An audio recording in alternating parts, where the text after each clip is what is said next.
Donc merci pour votre intervention.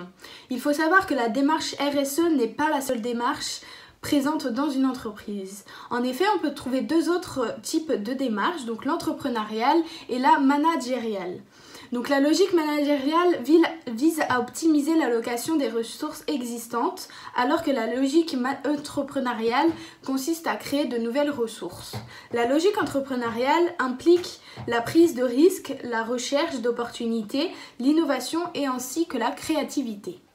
Mais l'entrepreneur doit aussi développer des compétences de manager afin d'assurer le développement et la pérennité de son entreprise. De son côté, le manager doit, lui, diriger l'entreprise en entrepreneur pour pouvoir s'adapter aux évolutions de son environnement.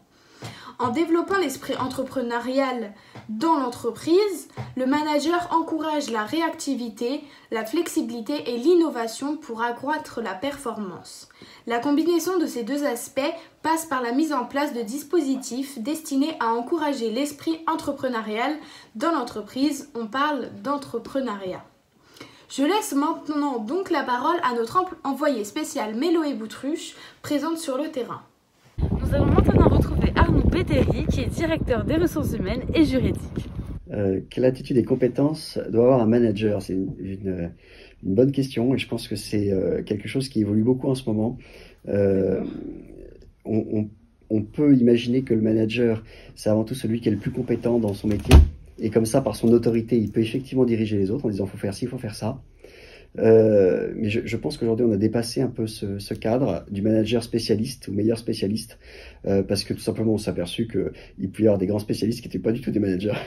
Et aujourd'hui, une tendance qui m'apparaît assez sage, sachant que la vérité est toujours dans un équilibre, c'est plutôt de demander au manager des qualités de manager. C'est-à-dire des qualités fédératrices, des qualités de discussion, de dialogue, de communication.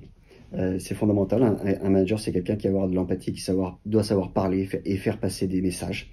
En plus, évidemment, c'est une plus-value. S'il est aussi expert, il s'y connaît parfaitement le métier.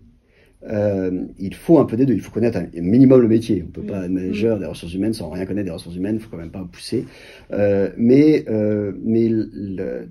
de même que, si vous voulez, le comportement ou le savoir-être est de plus en plus important à côté des compétences. Pour le manager, le savoir manager aujourd'hui, et ça se voit avec toutes les formations qui existent maintenant sur le management, devient vraiment une plus-value, mais c'est une denrée rare. Pérennise d'abord en disant que c'est notre politique, la pérennisation, d'après ce que je vous ai dit, et aussi en nous professionnalisant. C'est-à-dire que on recrute une personne pour remplir un métier, et ce métier, on essaie de l'affiner, de le spécialiser, de le rendre de plus en plus pertinent pour qu'il soit responsable de son métier, fier de son métier, et ainsi qu'il se sente heureux ici, quoi. Cette professionnalisation participe de la pérennisation des cadres. La politique managériale du Puy du Fou est une politique de subsidiarité.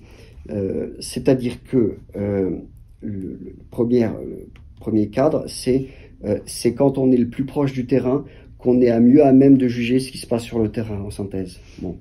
Et on ne fait appel au-dessus que quand on a besoin d'avoir une vision un peu plus large que le terrain où on est précisément. Exemple concret, je sais pas moi, on ne peut pas décider de la rémunération d'un talent sans passer me voir. Pourquoi? Parce qu'il faut avoir la vision globale de tous les talents du Puy du Fou pour pouvoir gérer l'équité, par exemple, des salaires.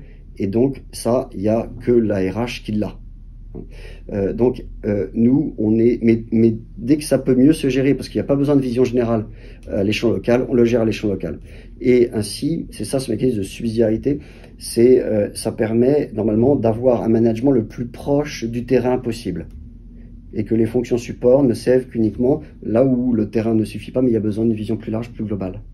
Vous voyez un peu, c'est une étape, un peu une démarche managériale qui m'apparaît du coup proche du terrain, voilà, ce qui nous caractérise en tout cas. Pour finir, une entreprise a également besoin d'une structure.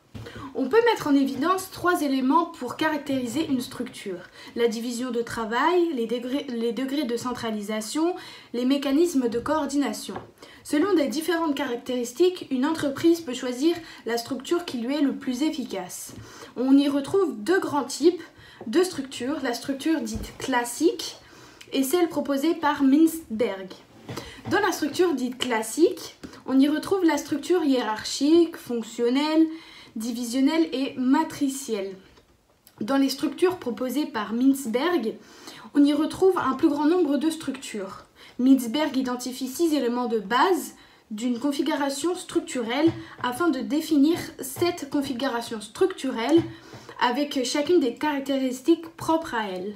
On y retrouve l'organisation entrepreneuriale, mécaniste, divisionnalisée, professionnelle, innovatrice, missionnaire et politique. Et pour finir, nous allons retrouver Damien Botton pour répondre à la question: quel avenir est envisageable pour le Puy du Fou?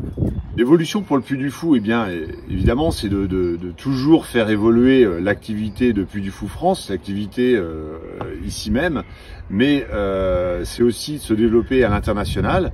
Il faut savoir que le 27 mars, le samedi 27 mars, eh bien, naîtra notre 2e parc, Puy du Fou España, à Tolède. Nous avons ouvert il y a 2 ans un spectacle de nuit, El Sueño de Toledo, et notre Puy du Fou España va encore prendre un nouvel essor à partir de la semaine prochaine. Et puis l'essor de Puy du Fou, c'est aussi aller vers d'autres diversifications que je pourrais pas vous en dire plus là ce soir, mais d'autres diversifications qui permettront Puy du Fou de devenir dans le futur une marque mondiale. Merci à tous d'avoir suivi cet épisode inédit sur le Puy du Fou et on se retrouve demain pour un nouvel épisode de Un jour, une entreprise. Hostage, take the sick mind for hostage. Hostage.